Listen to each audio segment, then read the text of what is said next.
Hey there, and welcome back to... It is a pumped playthrough, but it is very late at night. So this one episode might be a little more peaceful than normal. I know I try and keep them separate, peaceful playthroughs and pumped playthroughs, and really my only two peaceful ones on the channel so far are single plays. They're not like series, like my other pumped ones going. But this one episode might be a little more peaceful just because it's late and I'm tired. Excuse me, I'm barping. Barping. Anyway, we're back with more Pokemon. So I spent a lot of time off-screen grinding. I feel like maybe I should have recorded anyway, because a lot happened that wasn't really shown on camera. I will put some pictures of what happened just to show you it's all legit. God, I feel like the father who's sitting down with like a child and trying to explain to them why they're getting divorced. It's just, I can't explain. Alright, well, while I was doing grinding, I accidentally ran inside the cave of whatever and got an encounter that wasn't already a Rattata or a Geodude. And it was a Zubat. So I caught it. Its name is Nicolette. If you want, I'll do a reenactment and just catch the first Zubat I see to prove that I can catch a Zubat. But anyway, take my word for it. It's it's not very exciting addition to the team. It's another poison type. Nicolette, the female Zubat. I did get another Pokemon to the team. This one was also by accident, but not because of some negligent thing. This isn't like, oh, I accidentally ran to the next area and picked up a Zubat. I found a shiny by accident, and I do play by the shiny clause rules, which is where it's like a freebie if you find a shiny. It can help out in a lot of Nuzlocke runs. I usually play by those rules because, normally speaking, I guess I should start off the game. Normally speaking, it never comes into play. You never find a shiny. But if you do find one, the shiny clause is usually like, oh, it's a bonus, you know, like, even if it's not your first on the route. Like, you know, it's a freebie, you know, you got lucky. You lucked out. But I really lucked out, kind of. I got a shiny, but it is another Ekans. So here's Iroquois, the Ekans. I will put up pictures right now proving that it's real, it's legit. I didn't fuck this shit up. I was just playing on my Game Boy SP while I was eating dinner or some shit, just grinding while I'm living my life so that I can come back and record and actually have something prepared. But look at this guy. He's all shiny and green. It's a shame because I caught him like 2 seconds after I just... Oh, there's Nicolette, by the way. I didn't train Nicolette at all. I figured there's no point. Zubat's not great. Crobat's awesome, but Zubat's not great. Hoping to replace this at some point, and this will be the third poison type. But yeah, it was like 2 seconds after I had just finished training up Pliskin up to level 11. So I was like, yeah, alright, he's getting somewhere. He learned Poison Sting. That's why I should have done this on camera, or like even the grinding on camera, because I got this shiny. That would have been cool. I missed it. I messed it up. I goofed it. But this is going to make for a unique Nuzlocking experience, because now I've got 2 Ekanses, these Ekans, and there's no real rules in place for like, oh, you can't have 2 Ekans on the team. But I feel like that's just generally a bad rule. Like, I feel like that's setting myself up for failure, especially if I end up with Nicolette on the team, because it's 3 poison types. So it's kind of like a weird choice there that I'm gonna have to make. I guess it's only a 7-level difference, but I did spend like 2 hours just to get Pliskin up. The reason I named this Iroquois is because Iroquois is because I think in Metal Gear Solid 2, when he goes by the codename Pliskin, he goes by the codename Iroquois Pliskin. And I think an Iroquois is a type of snake. Probably wrong about that. I know it's like a Native American word. I think it's a tribe or a grouping of some sort. I don't know, but I feel like it's a type of snake as well. Um, hence why he was called Iroquois Pliskin. It's all like one big circular logic loop type of thing on the naming, but Pliskin and Iroquois are our twin snakes with very different colors. I could have them both on the team. I just don't see the need. So yeah, I think unfortunately I did all this training on Pliskin, and I love Pliskin, even though it's Arbok's going to be terrible, but I can't not use Iroquois, right? Because it's a shinny. I guess I'll keep Pliskin on the team for now, but as soon as I get something to replace it with, like, it's going to go in the box. And Nicolette is firmly in box territory for now, just because I need to hatch this egg, this Togepi egg. And Nicolette has less value to me than a second Ekans in Pliskin. I would rather deposit Nicolette and pull the egg out rather than... I'd rather have two Ekans than an Ekans and a Nicolette. The Zubat. So let's pull this egg out. Maybe that'll be shiny. It could. Eggs are very likely to hatch into shinies in this game, right? I'm sure the shiny chances must be way different in this one. But anyway, after I accidentally caught Nicolette, I just cleared out the whole cavern. You're not really missing anything there. Not really much to miss. I did get Segworm up to level 14. I wanted to evolve Segworm on camera. That's my one, little, like, control. That's the one thing I can control in terms of, like, what's on camera and what's off. So we'll go ahead and grind up to 15 real quick. Almost there. I guess I could have controlled everything if I just recorded everything, but I need to be able to grind in this game while I'm out and about. While I'm living my life. I got stuff to do. I wish I didn't. Oh, it's beautiful. Iroquois, you're beautiful. Okay. Showing that off. I'll probably train Iroquois off camera again. I know I just said I shouldn't do a lot of off camera, off recording, but it's a necessary evil. I'll just have to throw up pictures of me, like, physically in the real world getting Iroquois, but that's okay. That's okay. It is what it is. We're gonna do this evolution on camera, and that'll be cool. It'll be fun. Right? Right, everybody? And by everybody, I mean nobody. Anyway, Segworm, you're gaining almost nothing. So I feel like this could be like a unique run for me. This has never happened to me before. I've played with shiny claws in all my Nuzlocks, just because I was like, oh, might as well, But this is the one time it actually happened. And of course it's something I already had. And yes, the species clause, I'm considering it optional like most playthroughs do. I go by like the more common rules. Usually they're easier rules as far as Nuzlocks go. I'm not like the hardcorest of runners, It's very much like the challenge is self-imposed. So if I think something is fair or unfair, I'll say it like it is.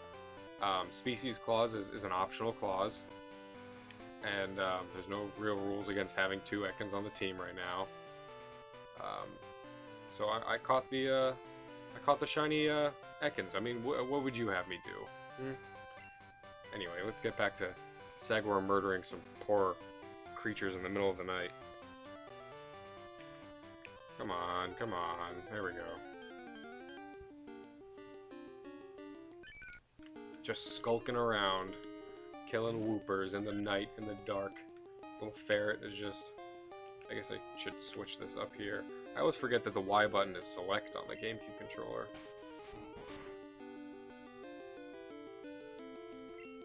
Critical hit! Wow, you really wanna evolve. Oh my god, if I'm wrong and this thing doesn't evolve at 15, I'm gonna look like such an idiot. I could have sworn this thing evolved at 15, but if it's 20, everyone's gonna hate me. Watch me find another shiny Ekans. That'd be hilarious. You know what? If I find another shiny Ekans, it's gonna be 100% not on the camera. It's gonna be completely like... I'm gonna get off and start... I'm not gonna get off. I'm gonna go play on my Game Boy to grind in between episodes, and that's when I'm gonna find a third Ekans and, you know, my second shiny one. It'll have to be off camera. That's only fair, right? I just had a mini heart attack because I thought for a second I wasn't recording. I guess it wouldn't be that bad if I had to do all this over again, but it happened once, and that's more than enough to make me paranoid. But we're good. You exist. This exists. This is all canon. This all happened. Skulking around. I'm skulking around like when I was like a child, and I didn't want to go to bed at night, so I would sneak down the stairs in my old home, and the couch right up against like the stairwell. I would like slowly sneak down, wait for my parents, you know. It's like probably like 8 at night, but I'm like 7 years old or some shit, so I'm supposed to be in bed. And they're all out, you know, in the kitchen or whatever. And I would just sneak behind the couch and just sit behind the couch for like an hour or two. Just sit there. And I don't know, maybe play with a toy I kept back there. And just spy and listen. I would do that when my grandmother was over and stuff. Oh, Segworm's evolving! Yay! Moment of silence. Congratulations! Your Segworm evolved into Furret. Yay! It's an actually evolved Pokemon. Let's take a quick look. So cute. So cute. If only you got a Galarian evolution. Maybe you will, I don't know. At the time of this video, there's not a lot released about it. Just I know about Obstagoon. And if they're making Obstagoon, why can't they make Obstafret? Anyway, attack power and speed have gone up significantly. That's great. Special defense went from like her highest stat to like second to lowest, so that's weird, but I'm not going to complain. The two most important stats, attack and speed, they're there. This is going to be a powerhouse. Now we just got to let Wumpet evolve. I did level up Angrok a little. Not really keeping my hopes high for Angrok, but you know, it's there. Alright. Now there is one person I am worried about. I cleared out the cavern. I know that hiker Anthony, I think, is at the end of this thing. And Anthony is... Whew. I hate the name Anthony, first of all. Nothing about the trainer, but I just hate the name Anthony. I knew this kid in school named Anthony, who was a horrible, wretched little shit. Oh my god. Terrible person. He used to like slam the door in my face at school, like as a joke or some shit. Just a horrible child. Made fun of everybody. I don't know, maybe he had a sad backstory I didn't know about. Maybe that arc of the anime unfolded around his life wrong, you know, and I just didn't know all the sad backstory on him, but this kid was a real douche.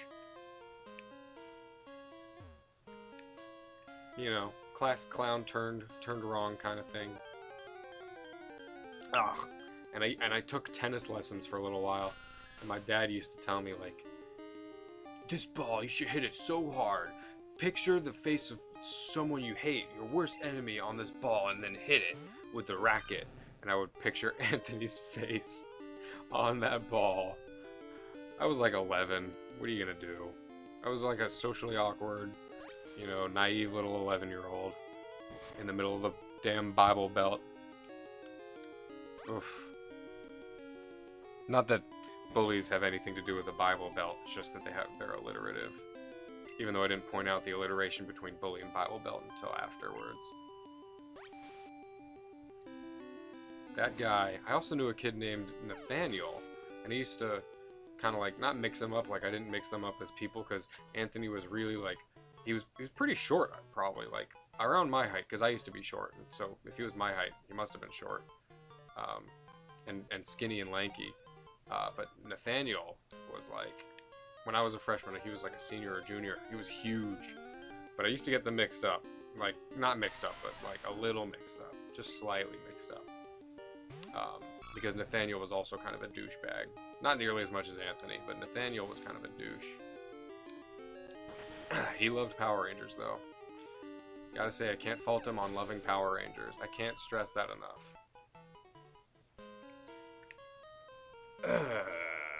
This cave. You have done nothing for me except a Zubat. Okay, and one more annoying little fight. Okay, is this a shiny? No. Okay, so get out of my face.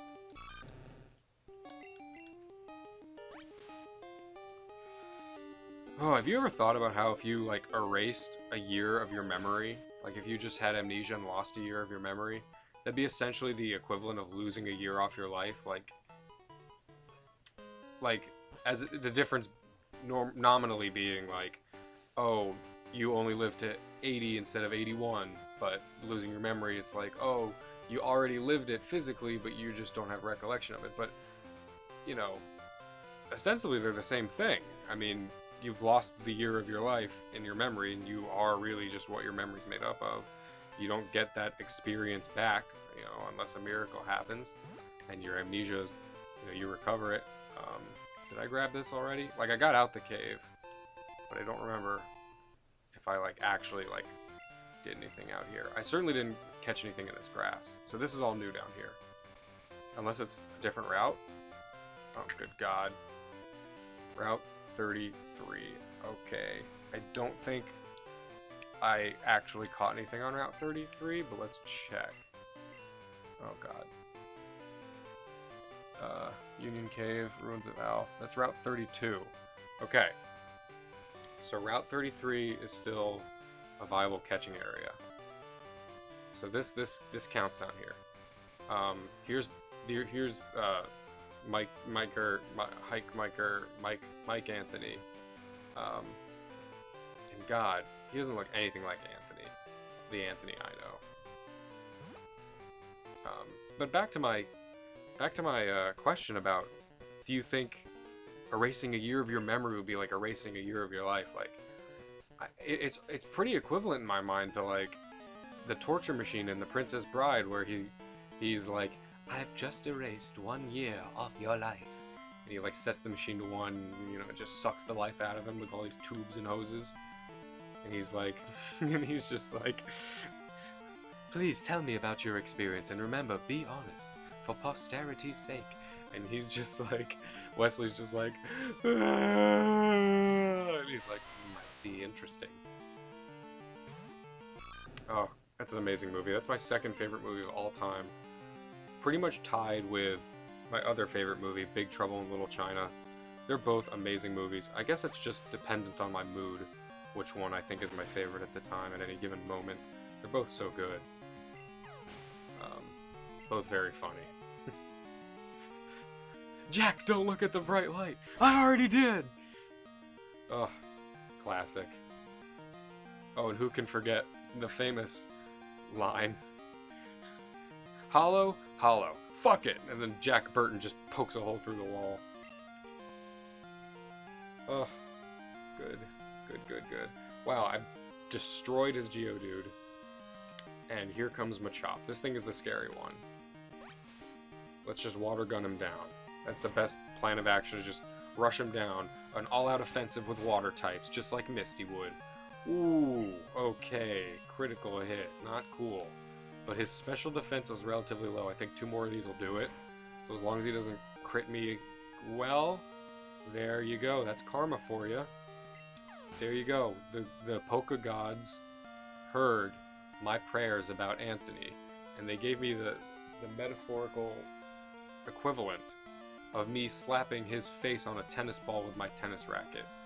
But in this game, Wumpet getting a critical water gun to his Machop's face. And growing to level 17 simultaneously. Simultaneously. Hi, Simon. Simultaneously. MD. But he has to be, like, hesitating about saying MD. He's like, simultaneously. And he's like, MD. He's not sure if he actually has the MD or not. That'd be a cool character.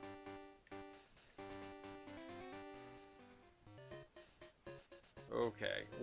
I'm gonna come back to that route after I heal, because I'm a neurotic mess. And I'm gonna have a few more balls. And I'm gonna buy some more Pokeballs. And I'm gonna buy some potions, because I'm afraid. Another unique thing about a Nuzlocke with a shiny is that I'm afraid to lose it. I'm afraid that I will get swept and he will die. I mean, if Iroquois dies, the run's over, right? That would be a um, really cool run or challenge. Probably already exists. I'm probably describing something that everyone already knows about. But like having one Pokemon on the team that like is decently good, but if it dies, you lose the run, and you have to have it on the team at all times. And it has to be like, maybe the challenge would say it has to be the first out at all times. Like, you know, you can switch it, of course, first turn, but like, what if they got Pursuit? Or what if you know, switching means you'll lose somebody? You know, do you risk keeping it out front for one turn to heal? Or, but you know, if he dies, you lose the whole run. Do you want to just switch out, you know, and sacrifice someone, let them die so that you don't lose the run? I feel like that could be an interesting challenge. Maybe I will write up some rules for that, and then afterward look online and realize that it's already been done. But like, I have to write it first, because otherwise the plan's not going to work. Okay, cool. So the levels are pretty skewed here. I like to keep this more even normally. We've got Wumpet, Angrox, Segworm, Iroquois, and Pliskin, ranging from 4 to 17. I suppose we should start training Iroquois, but I think I'll do that off camera because that's going to take fucking forever. So let's just keep Wumpet up front, because I really want to get this thing to evolve. I mean, come on. One more level, I think, and he's a Croconaw. Alright. Charcoal, that's tempting. Don't have enough, though. And also no fire types. But let's buy some balls. Let's buy 5 Potens. Cool. Okay, that should be decent for now. We'll get more money later. Now we gotta go talk to Krat. And Elix Forest. Whoa, oh! Please be shiny, please be shiny, please be shiny, please be shiny, please be shiny. I'm not lucky enough to get 2. Yeah. Stildo. As cute as hell. Oh my god, it's so cute. At least that happened on camera, right guys? Okay. What am I naming this thing? It's a boy. It's a little boy. It's a little egg boy. This thing is way better than Nicolette. It's going to be way better than Nicolette in terms of a flyer. Nicolette's the backup flyer. But if I'm investing heavily into friendship for a flying evolution-y thing, this is going to be it. What's a cute name? I don't know why I went with Nicolette, by the way. It was just like a cute name in my head. I was like, oh, that's a cute girl name, you know? But like, now that I'm saying it a bunch, I'm like, that is a dumb name.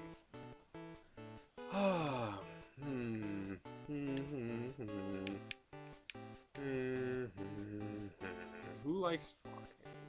You know what? I know what I'm going to name this thing. I'm going to name this thing after a character in Fire Emblem Three Houses. Spoilers, by the way. And it's not Claude. It's Cyril. Because he's a young man who has a knack for, at least in my playthrough, I don't know, I guess it could be different for everyone, but in my game he likes the flying, and he wants to be a Wyvern Knight. Those are his self-proclaimed goals. So, you know, you're clearly not going to be a Wyvern or anything, Cyril, but you will fly one day, even if you can't attack yet. Okay, well I will spend plenty of time grinding Cyril up too off camera. But for now, Wumpet will take the lead, just because it's easiest for me. We haven't talked to Kurt yet. Let's be Kurt about it. Sorry. I shouldn't talk. This should really just be one of those silent playthroughs like longplays.net, where you just watch them beat the game, you know? It's like more or less a walkthrough with some spotty editing. Not that I can edit. God, I don't know how to use this thing. I bought some editing software and I have no idea how to use it. No clue. Earlier this episode, I was like, yeah, I'll totally throw some pictures up of me catching Iroquois. I don't really know how to cut the video up like that, but I'm gonna figure it out before I do this. So if this episode, for some reason, is out 10 years later than the last one, that's why. Oh, right, plot. Team Rocket, they're here 3 years later. Hang on. Old Kurt's on the way. Real nice. Well, we'll get that apricorn later. I'll tell you what, let's wrap this episode up by catching a Preckerbam down here. It is nighttime. It is like 12:30 a.m. So let's see what that affords us. Species clause will be in effect for anything that isn't shiny. That is not shiny, and that does not please me, even though it is 3 levels higher than Nicolette. I guess we can go...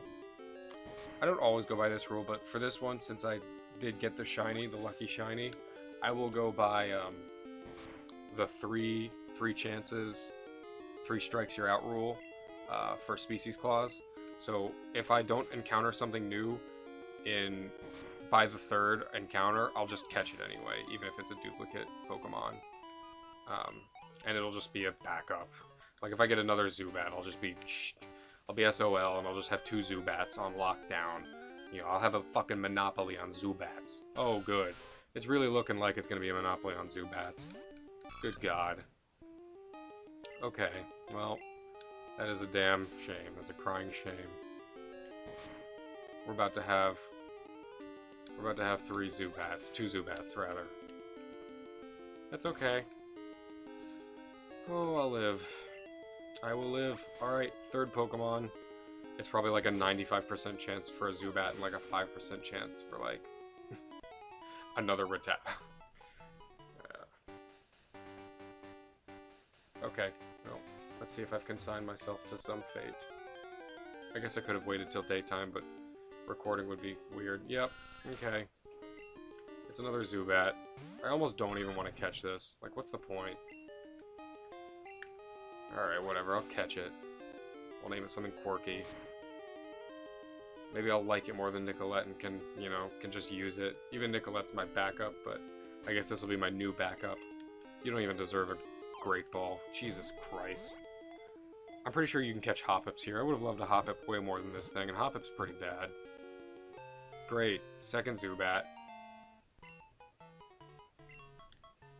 Don't get me wrong, I think Jumpluff is decent. Just, ugh. Alright. Let's stay in line with those Fire Emblem references. This isn't the name of a character, but I just like this name a lot. I don't know why. Goneril. Sounds a little bit like gonorrhea now that I say it out loud. But we'll take it. Alright. That's a crying shame. Specifically because I'm crying. Very much so because I'm crying. You can't tell, because I'm a very good crier. But I'm absolutely shedding tears right now. In fact, if you click the like button on this video, you'll be able to feel my tears. Trust me. The liquid will flow up from the little edges between the key on your keyboard and the board itself. The tears will just fly straight up. It'll be my specific tears. If you tested the DNA of those tears, it would be mine. It would taste exactly like my tears. So if I was crying, and I am, and you came up and licked my face of the tears, it would taste the same sodium levels as if you lick the tears flying out of your keyboard as you click the like button.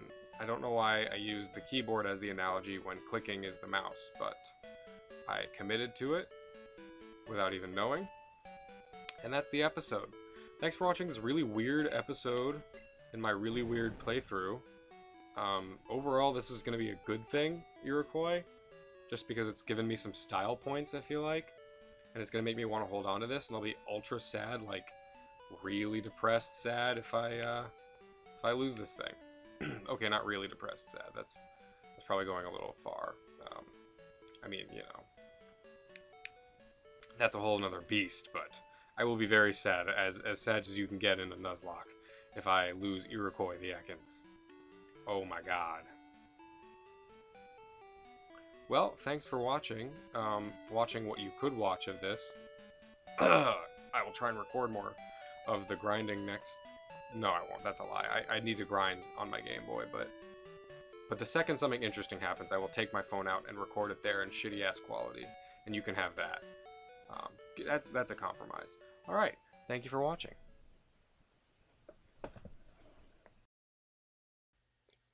Thanks for watching this video. If you like what you see, then let me know with comments and likes. See you next time on Secondhand Gameplay.